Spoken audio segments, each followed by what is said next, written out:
안녕하십니까? 네. 서울 북부교회에서 주님 섬기고 있는 윤영성 형제입니다. 이 시간에 저는 직장 생활의 경험을 간증으로 함께 나누고 싶습니다. 그리고 시간이 되는 대로 결혼하게 된 과정에 대해서도 간증을 좀 나누고 싶습니다.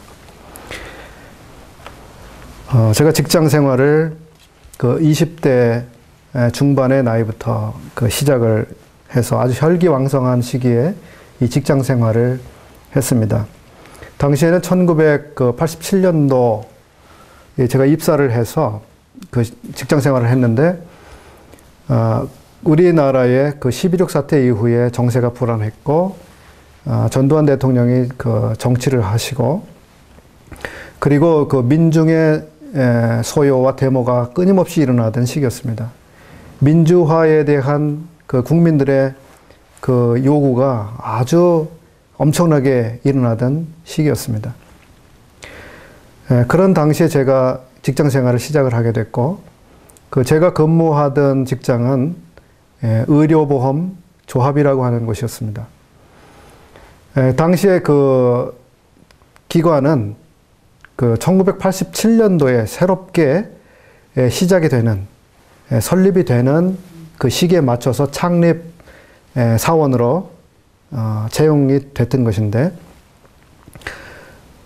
그 당시에 농어촌 지역의 그 의료보험을 정부에서 실시하면서 이 보험료를 고지를 하게 됐습니다. 그런데 이제 보험료 고지서를 받은 농민들, 어촌 지역에 사시는 분들이 집단적으로 민원을 제기했습니다. 그 동네 이장이 의료보험증을 동네 사람 거를 다 걷어다가 다 반납하는 이런 일도 생기고, 의료보험료 납부 거부 운동도 일어나기도 했습니다. 이런 상황에서 저희는 그 법에 따라서 이 기관을 운영하고 이 제도가 정착이 되도록 해야 되는 입장에 있었기 때문에 주민들과 자연히 마찰이나 충돌, 많은 갈등을 경험하게 됐습니다. 그런가 하면 우리는 주로 젊은 사람들이었습니다. 다 신입사원으로 만들어진 조직이었기 때문에, 그 20대 젊은이들이 모였기 때문에 관심이 민주화, 정의, 이런 것과 맥을 같이 하고 있었습니다. 더군다나 우리가 그 국가의 그 사무를 그 위임해서 집행하고 있는 입장이었지만, 그 농어민들의 어려운 상황 속에서 이 제도 거부 움직임을 맞닥뜨리고 있었기 때문에 우리는 그 양자 사이에서 굉장한 이 고민을 하지 않을 수 없었습니다. 그래서 그 와중에서 이제 많은 우리 그 직원들이 그 노동조합이라고 하는 것을 만들었어요. 그리고 저 역시도 그 노동조합 운동에 참여를 하게 됐습니다. 노동조합에 대해서 이렇게 많이 이렇게 경험을 가지고 있지 않은 상태에서 이제 그런 운동에 참여를 하게 되었고, 이 조직은 그 굉장히 외연을 빠른 시간 안에 확대를 하게 됐습니다. 그 운동권에 있는 분들은 이걸 조직화율이라고 합니다. 노조 조직률. 그 노조 조직률이 굉장히 높아져서 거의 직원들 대부분이 이제 노조에 가입하고 활동을 했는데, 저 역시도 이제 그렇게 됐습니다. 그리고 직장에서 그런 활동을 하는 한 2년쯤 있다가 제가 예수님을 알게 되고 그 예수 그리스도를 믿는 그리스도인이 됐습니다. 그리스도인으로서 노동 운동에 참여하는 것이 많은 문제를 가져왔습니다. 제 마음속에서. 이렇게 해도 되는 것인가, 이런 이제 생각을 하게 됐습니다만, 그래도 제 마음에 주된 생각은 이 사회는 정의로워야 된다, 이런 생각을 했습니다. 그리고 더 민주적이어야 된다. 그것을 위해서 우리가 힘을 뭉쳐야 되고, 우리가 희생을 감수하면서 그런 일에 우리 자신을 바쳐야 된다라고 하는 생각에 상당히 경도가 기울어져 있었습니다. 이제 그렇게 하는 와중에 저도 직장에서 꽤 나서기를 좋아하는 사람이었어요. 뭘 좀 아는 것처럼 나서기를 좋아하고, 이래서 어느 날 제가 한 조직의 조직을 대표하는 그 사람이 됐습니다. 노조의 지부장이 됐습니다. 노조의 지부장이 되니까 그 조직의 간부들 또는 이사장 이런 분들이 시선이 아주 좋지 않게 됐습니다. 그리고 개인적으로 이제 부르게 됐습니다. 잠깐 보자. 대표이사실로 와라. 이렇게 하면서 이제 개인 면담을 하고 그런 일이 생겼죠. 그래서 앞으로 몇 달 뒤에 승진이 있을 텐데 자네가 계속 그렇게 하면 불리하게 된다는 것쯤은 알고 있겠지. 이런 얘기들. 이제 그러한 그 압력과 압박 혹은 회유 이런 게 이제 있었죠. 그래서 제 마음은 내가 이 사회 정의를 위해서 내 자신이 조금 희생이 된다 하도 나는 이 길이 옳다고 본다 라고 하는 생각이 제 생각이었어요. 그래서 제가 저에게 압력을 행사하고 있던 분에게 그랬습니다. 그 간부죠. 저는 그리스도인입니다. 그리스도인이기 때문에 저는 제가 믿는 하나님이 원하시는 대로 제가 직장 생활을 하려고 하는 사람입니다. 하나님께서 노동조합 운동을 통해서 이 정의를 구현하는 일에 사용이 된다면 저는 이 길을 계속 갈 것입니다. 저는 굴복하지 않겠습니다. 그랬어요. 그리고 만약에 내가 섬기는 하나님이 이 노동운동이라고 하는 것에 대해서 그것은 하나님이 기뻐하는 그 길이 아니라고 한다면 저는 여러분이 저에게 이런 회유를 하거나 압박을 하지 않을지라도 제 스스로 제 길을 바꿀 것입니다. 그런 이야기를 당당하게 하고 나왔어요. 그리고 이제 한동안 계속 이제 막 열심히 투쟁하고 이제 이러고 다녔죠. 그리고 이제 그 당시에 백골단, 이 데모를 막는 사람들하고 대치도 하고, 명동성당에서 행진도 하고, 그 파업을 일으켜가지고, 그냥 여기저기 도시를 찾아다니면서 그 데모도 함께하고, 데모 지원도 하고, 아주 적극 가담자의 입장에서 그렇게 했습니다. 그러니까 그 조직에서는 요주의 인물일 뿐 아니라 조금 걱정되는 사람이었어요. 한 번은 직장 상사의 비리를 포착했습니다. 노조에서 저희가. 그래서 개인적으로 봅시다. 이래가지고 이제 그분하고 만났죠. 그 과장님, 뒤에 이런 구린 일이 있는데 우리가 알고 있습니다. 어떻게 할 거냐고. 이런 식으로 이제 압력을. 그러니까 이분이 아주 그냥 울면서 잘못했다고, 봐달라고 이러는 거예요.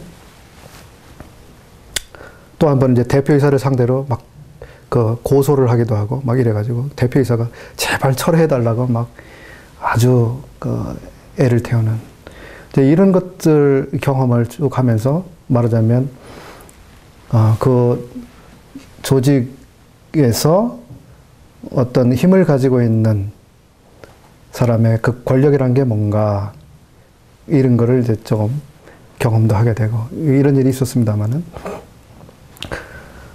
그런데 이제 제 마음에는 그러한 길을 계속 가는 게 정말 하나님 앞에서 하나님이 기뻐하시는 길일까? 그리스도인이 그 길을 가는 것이 옳은 길인가?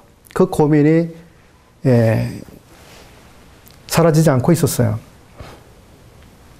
그래서 주님, 제가 이 노동운동 이거 어떻게 계속 해야 되는 것입니까? 아니면 여기를 떠나야 되는 것입니까? 제게 이걸 가르쳐 주시면 그대로 따르겠습니다.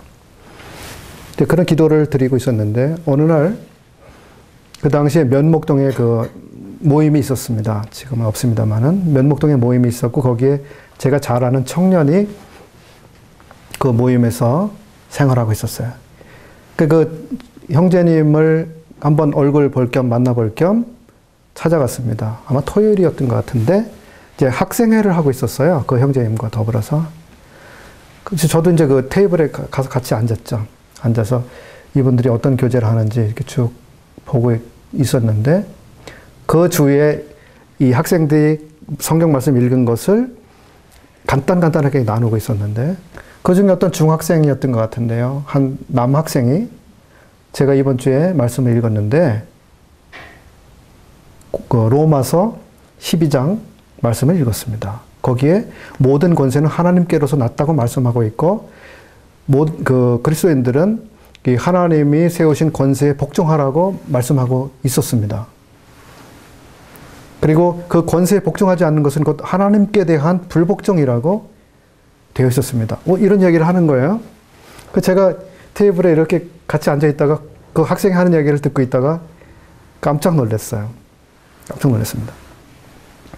아, 내가 이 사회의 정의를 위해서 더 정의롭게 하기 위해서 뭔가 내가 정당하다고 하는 그 운동을 하고 있는 것이 하나님께는 하나님의 권세에 항거하는 복종치 않는 행위로구나 라고 하는 것을 알게 됐습니다. 그 이후로 이제 제가 거기서 얻은 교훈은 이것입니다. 그리스도인들이 나이를 불문하고 함께 모였을 때 교제를 하다 보면 그런 가운데서 우리 마음에 주께서 가르쳐 주시는 바가 있다고 하는 경험을 했습니다.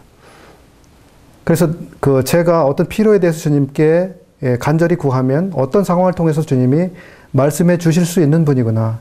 그리고 아주 나이가 어린 사람일지라도 그런 사람을 통해서도 주님이 내게 말씀해 주실 수 있구나. 그런 경험을 했었어요. 그날 이제 제가 그 교회를 떠나와서 아, 이건 하나님께 내가 복종치 않고 있었구나 라고 하는 걸 알았기 때문에 그러면 이제는 내가 그 조직에서부터 탈퇴해서 떠나는 것을 하나님이 기뻐하시는 거구나 알았기 때문에 이제 그렇게 하리라고 마음을 먹었습니다. 근데 제 마음에 이제 두려움이 있었습니다. 주님께 대한 신뢰가 부족했죠. 그래서 지금 그 조직으로부터 내가 탈퇴한다고 하는 것은 그 사람들 입장에서 보면 배신 행위가 되기 때문에 굉장한 그 마음에 고민이 됐습니다. 특히나 그 조직 안에는 주먹 좀 쓰던 그리고 직장생활 하기 전에 이 주먹 세계에서 조금 놀았던 이런 사람들도 있었고 내가 책임 있는 입장에 있었고 등을 돌리면 그 조직원들은 상당한 배신감을 느낄 거고 뭔가 거기에 대한 응징을 해올 거라는 생각을 했습니다. 그러니까 좀 두려움이 됐어요. 내가 그 조직에서 탈퇴하겠다고 하면 뭔가 물리적인 그 위해를 가해올 수 있겠구나. 제가 그래서 주저주저 하면서 주님 제게 그렇게 하라고 말씀하셨지만 제가 실행을 못하고 주저주저 하고 있었어요. 그렇게 이제 시간을 보내고 있었습니다. 아, 이거 나와야 되는데, 그만 끝내야 되는데. 그래 주저주저 하고 있었습니다. 제가 이제 그렇게 하고 있는데 주님께서 제가 수월하게 거기서부터 탈퇴할 수 있도록 이렇게 하셨습니다. 어떻게 하셨냐면 직장에 아주 와일드한 그런 조직원들이 있었는데 그 조직원들을 어렵게 만드신 겁니다, 주님이. 그래서 그 직장을 떠나도록 만드셨어요. 다른 곳으로 가도록 만드셨어요. 자기의 개인적인 사생활 때문에 거길 떠나지 않으면 안 되도록. 그래서 그 사람이 먼저 떠나게 됐습니다. 그래서 제가 편하게 이제 그 활동들로부터 떠나오게 됐습니다. 그 주님께서 그런 부분에 참 도움을 주셨습니다. 제게 뭔가 어떻게 하는 것이 주님 기뻐하시는 바라고 하는 걸 가르쳐 주셨는데 제 믿음이 연약해서 그렇게 하지 못할 때에 주의 도우심을 구하고 그러고 있을 때 주님이 이제 그렇게 하시는 경험을 했습니다. 그리고 그 뒤에 이제 직장 생활을 하면서 그 문제는 두고두고 많은 어려움이 됐습니다. 책임을 맡고 있던 사람이 그 배신 행위를 했을 뿐만 아니라 전체적으로 그 노동운동이 더 격렬해지고 그 심각해지는 상황이 됐습니다. 그래서 그 노조에 가입하지 않은 사람들을 그 따돌리는 이런 일들을 직장 내에서 했어요. 그래서 노조원이 아닌 사람들과는 밥 같이 먹지 않기, 또 함께 대화하지 않기, 또 업무 가르쳐주지 않기, 뭐 이런 식으로 해가지고 아주 어려움을 주는 이런 행동들을 했어요. 그러니까 직장에서 아무도 뭐 말할 사람이 없다든지, 뭐 업무를 처리해야 되는데 누구한테 물어볼 사람이 없다든지, 이거 정말 아주 그냥 환장을 할 노릇이 되는 거죠. 내가 이 직장을 다녀야 되는 건가, 있어야 되는 건가. 그리고 한참 밑에 후배들 선배님 하고 따르고 이랬던 사람들이 등을 탁 돌리고 저기죠, 이제 아는 척도 안 하죠. 인사도 안 하죠. 이러는데 이거 정말 이제 어려움이 됐습니다. 그 주님 말씀대로 살아간다고 하는 거는 참 이런 어려움을 가져오는 경우들이 있다고 하는 경험을 했습니다. 그리고 그 어려움은 비단 직원들 사이에서만 일어나는 게 아니라 그 고용하고 있는 분들로부터도 어려움이 왔어요. 사람들이 보통 이 노조에 가입을 하는 이유가 적극 가담이 아니더라도 소극적으로 거기에 가담하는 이유는 거기에 가입을 해야만 보호를 받기 때문입니다. 일종의 핵우산처럼 우산의 보호를 받아요. 거기에 가입을 하지 않으면 이 사용주가 그 고용상 불리한 조치를 많이 하거든요. 임금, 수당, 보직, 승진 이런 면에 있어서 아주 불리하게 돼요. 그리고 이제 노조에 가입하게 되면 이게 단체 협약을 해가지고 일정 정도의 노조 조직원을 승진시키도록 협약을 한다든지 뭐 이런 걸 다 하거든요. 그렇기 때문에 보호를 받아요. 그 단체에 들어가면. 그러니까 그리스도인으로서 직장생활을 하면서 이건 굉장한 어려움이 돼요. 직원들 사이에서 따돌림을 받으면서 소외감을 느끼고 한편에서는 그런 사용자로부터의 그런 불이익한 처분을 받게 되는 상황이 발생합니다. 더 나쁜 경우는 그걸 이용을 한다는 것입니다. 고용주가. 쟤는 쟤를 바람을 막아줄 그런 조직이 없기 때문에 우리가 마음대로 쟤에게 불리한 것을 한다든지 무리한 일을 시킨다든지 해도 제가 어떤 항변도 할 수 없을 것이다. 이런 처지에 있다는 것을 악용하는 거죠. 그래서 아주 어렵게 합니다. 아주 어려운 일을 시키고 살짝 이용해 먹고 싹 버리고 살짝 이용해 먹고 모른 채 하고 그런 일들이 생깁니다. 저의 경우도 그런 일이 많이 생겼어요. 저를 위해주는 척하고 막 이랬는데 오늘 보면 딱 버림당해 있는 거죠. 이런 일이 생깁니다. 그렇다고 해서 제가 인격적으로 비난받거나 신뢰를 뭐 잃거나 이런 건 아니었어요. 제가 이제 그리스도인으로서 성실하게 직장 생활을 했고 그 모든 사람에게 미소를 잃지 않고 정말 친절하게 대해주고 또 공평하게 대해주고 이렇게 또 어떤 어려운 일이 생기면 제가 어려운 일을 하나 더 하는 대신에 다른 사람이 조금 일이 수월해지도록 하고 스스로 어려운 일을 자처하면서 이런 태도로 하니까 어떤 인간적인 면에서 저를 비난한다든지 이런 일은 이제 발생하지 않았었어요. 그래서 그리스도인들 가운데 이런 문제로 고민하는 분들이 혹 계실지 모르겠는데 상당한 인내가 필요한 것 같습니다. 저는 이 시기 적어도 한 4, 5년 정도 지났던 것 같은데 이 시기를 주님께서 말씀을 주셔서 저를 붙드셨습니다. 야고보서에 너희가 욥의 인내를 들었거니와 하는 말씀이 있습니다. 욥은 하나님께서 계획하신 시간까지 그 인내했고 하나님이 주신 결말을 보았느니라. 하나님이 주신 결말을 볼 때까지 참는 거, 그리고 기다리는 거. 주님이 그 말씀을 통해서 주님의 시간까지 네가 기다려야 된다. 그리고 여기서 인내하고 있어야 된다. 그 주님, 제가 언제까지 있어야죠? 한 달을 더 참아야 될까요? 두 달을 더 참아야 될까요? 앞으로 얼마를 더 기다려야 이런 일에서 제가 편해질 수 있을까요? 아주 제가 생각했던 시간보다 많은 시간을 단련하셨습니다. 결국은 주님이 주신 대로 주님이 해결을 주셨습니다. 욥의 인내를 들었거니와 욥은 하나님 주신 그 결말을 보았느니라. 그래서 오늘날 직장생활 하시면서 많은 어려움들이 우리에게 찾아올 수 있지만 제 경험을 말씀드리는 것은 비슷한 경험하시는 분이 있다면 그 도움이 되셨으면 하고 제가 말씀을 나누었습니다. 다음에는 제가 이제 결혼하게 되기까지 과정을 조금 말씀드리겠습니다. 저는 27살에 예수님을 믿었습니다. 조금 늦은 나이에 늦은 청년으로 주님을 믿게 됐습니다.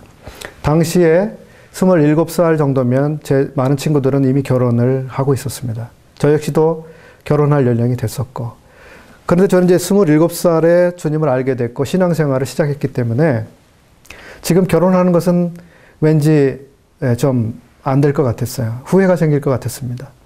주님 안에서 청년기를 좀 더 보내고 청년 때의 여러 경험들을 하기를 원했습니다. 그래서 몇 년 좀 더 있다가 결혼에 대해서 생각해 보기를 원하는 그런 마음을 가지고 있었습니다. 그리고서 그로부터 5년 뒤에 제가 결혼을 했는데 32살 때 이제 결혼을 하게 됐죠. 이제 그 과정 가운데 있었던 일부를 좀 말씀을 드리겠습니다. 제가 이제 그 청년기를 조금 천천히 보내고 결혼을 천천히 하려고 하는 마음이 있었는데 그래도 주변에서는 결혼을 빨리 해야 되지 않느냐 하는 이야기가 자연히 있었죠. 가족들로부터 너는 언제 결혼할 거냐 이런 압박을 이제 받는 거죠. 저 역시 그랬고 그래서 이제 곧 해야죠 라고 이제 답을 드리고 그리고 결혼을 하긴 해야 되겠구나 이제 이런 마음을 이제 갖고 그런데 이제 제가 이젠 결혼에 대해서 좀 생각해보고 좀 누군가를 만나봐야 되겠다라고 하는 생각이 제 마음에 있을 때는 아무도 중매를 안 하시는 거예요. 아무도. 그리고 제가 좀 결혼에 대해서 관심이 좀 시들해지거나 나 아직 결혼할 준비가 안 됐어 라고 하는 마음에 이런 상황이 되면 형제 요즘에 교제하는 사람 있어? 누가 이렇게 와서 이제 물으시는 거예요. 누굴 소개해 주려고 이제 그러시는 거죠. 왜 이 타이밍이 잘 안 맞더라고요. 제가 원할 때는 아무도 소개를 안 해주시고 또 원치 않는 그런 시간에는 누가 소개를 해주시고 그런 시간이 또 한참 갔어요. 몇 년이 그렇게 가더라고요. 그런 가운데 이제 어떤 형제님이 어느 날 저에게 자매를 소개시켜주고 싶다고 이야기를 하셨어요. 그러면서 어느 지역에서 몇 시에 만나자. 그래서 만났습니다. 그 만났는데 같은 교회에 있는 자매님이래요. 그 소개해 주신 분이. 근데 약속 장소에 나갔는데 얼굴 봤는데 처음 보는 자매님이에요. 무슨 말씀인지 아실까요? 같은 우리 교회라고 하는데 제가 얼굴을 처음 보는 자매님이었어요. 그래서 한 번도 못 뵀던 분인데 속으로 이제 그렇게 생각을 했죠. 알고 보니까 침례를 받으시고 교회 생활을 하지 않고 있는 자매님이었어요. 아주 한동안 못하고 있었죠. 직장 생활이라든지 뭐 여러 이유가 있었겠죠. 제 마음이 별로 좋지는 않았습니다. 신앙생활을 정상적으로 하지 않는 이런 분과 교제를 하고 결혼한다는 건 제 마음에 편치가 않고 그래서 한동안 그냥 지냈어요. 그래서 이 자매님이 교회 생활을 다시 시작하는지 안 하는지 좀 보기도 하고, 그랬는데, 이분이 다시 교회 생활을 잘 하시지 못하더라고요. 그래서 제가 연락을 드렸죠. 연락을 드리기 전에 제가 주님 앞에서 그런 기도를 드렸습니다.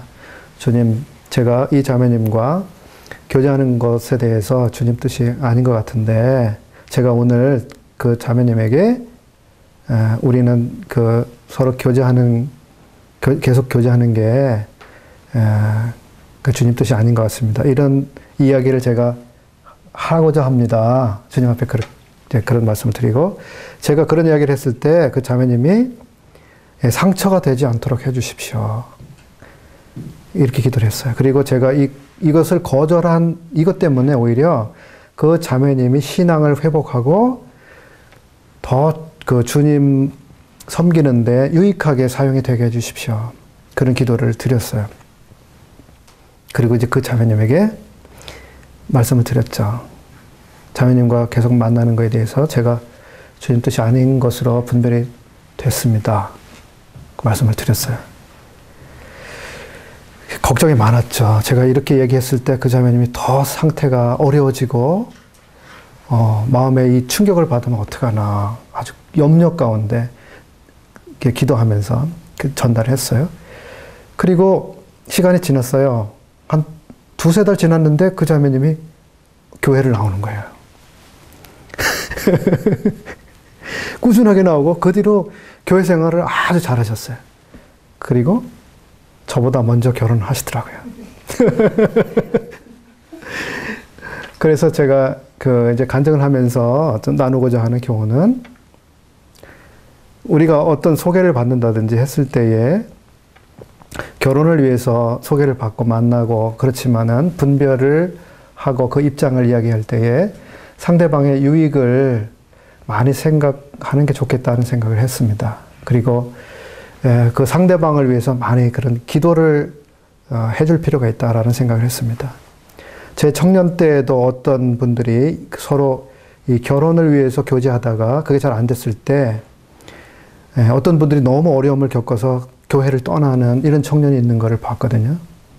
이건 너무 제 마음에 아픈 일이 되고 아주 불행하게 생각이 됐습니다. 그래서 우리가 그 결과가 다 주님께 있는데, 만나서 결혼을 하든 그 다음에 분별하고 더 이상 만나지 않든 상대의 유익을 고려하면서 또 상대방을 위한 기도를 하면서 교제를 하는 게 대단히 중요하구나. 그런 경험을 그때 당시에 했었습니다. 그 결혼한 자매님은 지금 잘 살고 있어요. 다른 그 교회에서 아들, 딸 잘 낳고 잘 살고 있습니다. 그리고 이제 시간이 좀 지났습니다. 지난 다음에 또 어떤 형제님이 어디 지방에 있는 자매님이 있는데, 형제님 생각이 나서 둘이 잘 어울릴 것 같아서 좀 주선을 해주고 싶다고 그러셨어요. 그때는 어떤 자매님이셨습니다. 어떤 자매님이 그러셨어요. 그러시냐고. 그럼 제가 좀 만나보겠다고 만났습니다. 만났는데, 이 자매님은 지방에서 올라오셨고, 어디 이제 고속버스 터미널 아마 이런 데서 만났어요. 근데 이 자매님 굉장히 저보다도 아주 우월한, 우월한 분이었어요. 대학원도 아주 좋은 대학원을 하고, 수입도 뭐, 저에 비하면 아주 수입도 많고, 또 가정적으로도 아주 유력한, 또 신앙적으로도 주 안에서 가정이 아주 쓰임받는 좋은 가정이었어요. 근데 이번에는 제가 안 되겠습니다라고 말한 게 아니라 그 자매님 쪽에서 안 되겠습니다라고 하는 이야기를 들었습니다. 근데 뭐 전혀 이제 서운하거나 이런 일은 없었는데, 그때도 제가 이제 기도했어요. 그 자매님을 위해서 기도를 드렸고. 근데 그 자매님에 대해서 제가 그때 당시에 들었던 생각은, 본인이 많이 배우시고 좋은 여건 가운데 있었기 때문에 아마 잘 맞지 않는다고 생각을 했던 것 같아요. 근데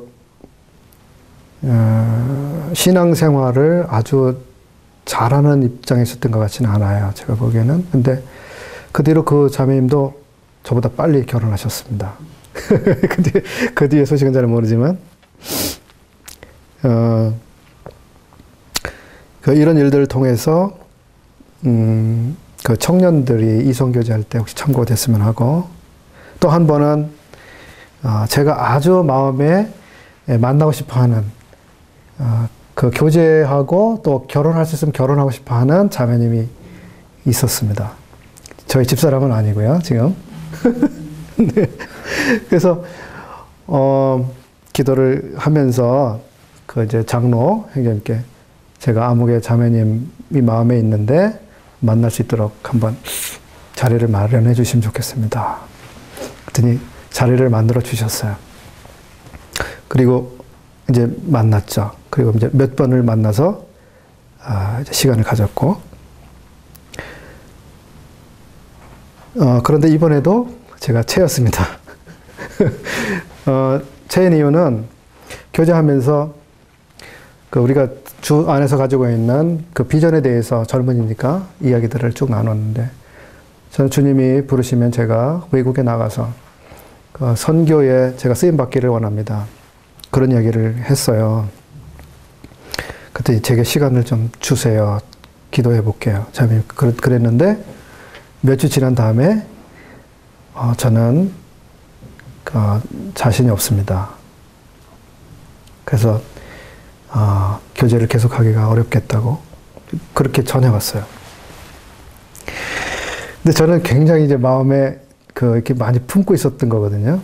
저 자매님하고 잘 되면 좋겠다 이런 생각을 했었죠. 근데 이제 거절을 당하고 나서 보니까 굉장한 상심이 됐어요. 그리고 또 그 기도를 주님 앞에서 이제 드리고 있었죠. 저 자매님이 제 마음에 있는데 저 자매님과 이렇게 결혼할 수 있으면 좋겠습니다. 제 뜻이면 그렇게 좀 되기를 원합니다. 그런 기도를 드렸어요. 많이 했죠. 그리고 주님이 거기에 대해서 사인을 좀 해주시면 좋겠습니다. 그래서 사인을 구했죠. 어떤 말씀을 저에게 주십시오. 확증할 수 있는 말씀을 주십시오. 그랬는데 또 말씀을 주신 거예요. 그래서 말씀을 주셨기 때문에 자매님에게도 그 어떤 말씀을 주셨겠지. 좋은 답을 해주겠지. 그랬는데 결과가 이제 거절로 나타났던 거거든요. 그래서 제게 충격이 더 됐던 것입니다. 저는 주님 안에서 이 일이 계속 진행되는 것이 주의 뜻으로 분별하고 있었는데, 또 그렇게 확신하고 있었는데 그렇지 않았기 때문에, 그래서 그게 굉장한 어려움이 됐어요. 제 마음에. 그러면서 주님 저에게 이렇게 말씀하시지 않으셨나요? 저에게 그 자매님과 이 혼인하는 게 주님 뜻이라고 그 말씀 저에게 주시지 않았습니까? 그런데 왜 주님께서는 상황으로서는 노라고 말씀하시는 겁니까? 이제 이렇게 주님 앞에서 뭐랄까요? 쉽게 받아들이지 않는 마음을 토로했죠. 그러면서 주님 저에게 이렇게 말씀하시고 상황적으로는 다르게 말씀하시면 주님은 결국 일구이연하시는 하나님이신가요? 그런 일구이연하시는 주님이시라면 제가 어떻게 주님을 계속 따라갈 수 있겠습니까? 그런 주님은 못 따라가겠습니다. 이제 당돌하게 주님 앞에 그렇게 했어요. 주님, 저는 그런 주님은 못 따릅니다. 오늘 이렇게 말씀하셨는데 내일 저렇게 말씀하시면 제가 그런 주님 어떻게 따라가겠습니까? 여기서는 이렇게 약속하시고 저기서 번복하신다면 제가 어떻게 그 주님 믿겠습니까? 그게 이제 제 마음에 콱 오니까 아주 어려움이 됐어요. 주님 믿고 주님 섬기는데. 아마 일주일에서 열흘 정도는 아주 그냥 동굴 속에 들어가 있었죠. 마음의 동굴 속에 들어가서 그 문제를 씨름을 하게 됐습니다. 나중에 어떤 장년 자매님이 저한테 물으셨어요. 형제님 요즘에 잘 안 보이고 뭐 좀 어려운 일이 있었던 것 같은데 무슨 일이 있었냐고 묻더라고요. 그래서 이런 일이 있었습니다. 개인적으로 이제 교제를 했더니 그런 일을 가지고 뭘 그러냐고. 그건 뭐 그냥 쉽게 넘길 수 있는 일인데 뭐 그렇게 어렵게 생각했냐고 그러시는 거예요. 저는 무척 어려운 일이었는데 그런 일이 있었습니다. 그런 다음에 시간이 그렇게 한 10여일 정도 이렇게 흘러가면서 제 마음에 주님이 다시 그 문제를 정상적으로 이해할 수 있도록 이렇게 해 주셨어요. 그래서 그 문제가 이제 해결이 됐고, 그런다면은 그래도 계속 낙심 상태에 있었죠. 그 지금까지 중매를 이렇게 해가지고 만났는데 다 이렇게 결혼으로 이어지지가 않았고, 이렇기 때문에 주님, 저는 그 결혼 안 하는 게 주님 뜻인가요? 그런 생각을 이제 해보곤 하죠. 근데 결혼 안 하는 건 주님 뜻이 아닌 것 같아요. 고린도전서 말씀 우리가 같이 공부하고 있습니다만은, 저는 혼자 사는 건 독신은 하여튼 주님 주신 것 같지가 않아요. 결혼하는 게 주님 뜻인데, 근데 결혼으로 성사가 안 되니까 아주 좀 좌절이 되더라고요. 그래서 주님, 제가 만나고 싶을 때는 아무도 소개 안 해주시고, 또 이렇게 별로 원하지 않을 때는 소개해 주시고, 이게 타이밍이 맞지 않고, 또 소개받은 분들도 다 이렇게 안 되고, 저는 참 낙심이 됩니다. 집신도 짝이 있다고 해서 그러는데, 저는 집신보다도 못한 존재인 게 분명합니다. 저는 아무 짝에도 쓸모없는 그런 하찮은 존재인가 봅니다. 그렇게 이제 비하를 했죠, 주님 앞에서. 주님, 전 집신만도 못한 존재인가 봐요. 그러고 있었어요. 그런 와중에 제 마음에 주님이, 내가 만나도록 하는 그 사람과 네가 결혼을 하겠느냐, 이제 이런 생각을 주셨습니다. 그래서 주님께서 교회 장로님을 통해서 어떤 자매를 제게 만나도록 해주시면 제가 주의 뜻으로 알고 그렇게 교제하고 또 결혼하겠습니다. 그렇게 이제 말씀을 드렸습니다. 주님이 저를 굉장히 낮추셨던 것 같아요. 제가 주님 안에서 구원 얻은 성도라면, 자매라면 결혼할 수 있다라는 생각을 하는 정도가 아니라 뭔가 나름대로 조건을 많이 가지고 있었던 것 같습니다. 그러니까 그거를 주님이 이제 부수시려고 아주 어렵게 하셨던 것 같아요. 그래서 주님이 하라고 하시는 사람과 그냥 하겠습니다. 이건저것 조건 안 따지고 그냥 할게요. 이렇게 이제 마음이 됐을 때 이제 주님이 다른 자매를 만나게 하셨어요. 송명진 자매라고 하는 자매입니다. 그래서 이제 그 송명진 자매와 만나게 되고 이제 교제를 하고 이제 결혼까지 하게 됐습니다. 그래서 혹시 이제 이 간증을 혹시 들으시는 미혼 형제 자매님이 계시다면 조금 참고가 됐으면 하고 바라는 마음에서 간증을 나누었습니다. 그래서 우리가 결혼을 전제로 해서 남녀가 만날 때 어떤 자세로 만나는 것이 서로에게 유익이 될 수 있는지 조금 생각해 보시는 계기가 됐으면 좋겠고, 또 결혼 문제로 인해서 마음에 상하고 낙심이 된 이런 청년이 있다면 계속 주님 앞에서 기도해 보시면서 주님의 시간까지 또 기다려 보시면 좋겠습니다. 그리고 주님 앞에서 분별을 우리가 잘못할 수도 있다라고 하는 거, 그것도 좀 말씀을 드리고 싶습니다. 오늘날도 양털 한 뭉치를 가지고 주님의 뜻을 확인하려고 하는 이런 경우가 많이 있는데, 물론 하나님께서는 그렇게 주님의 뜻을 우리에게 말씀해 주실 수도 있습니다만은 그것이 유일한 방법이 아니고, 주님은 다른 방법으로 주님의 뜻을 확인할 수 있는 방법들을 주셨습니다. 그런 여러한 경로를 통해서 주님의 뜻을 분명하게 확인하셔서 저와 같이 주의 뜻을 잘못 분별하고 괜히 확신을 하고 있다가 낙심에 빠지는 이런 일이 없도록 하시면 좋을 것 같습니다. 간증 들어주셔서 고맙습니다.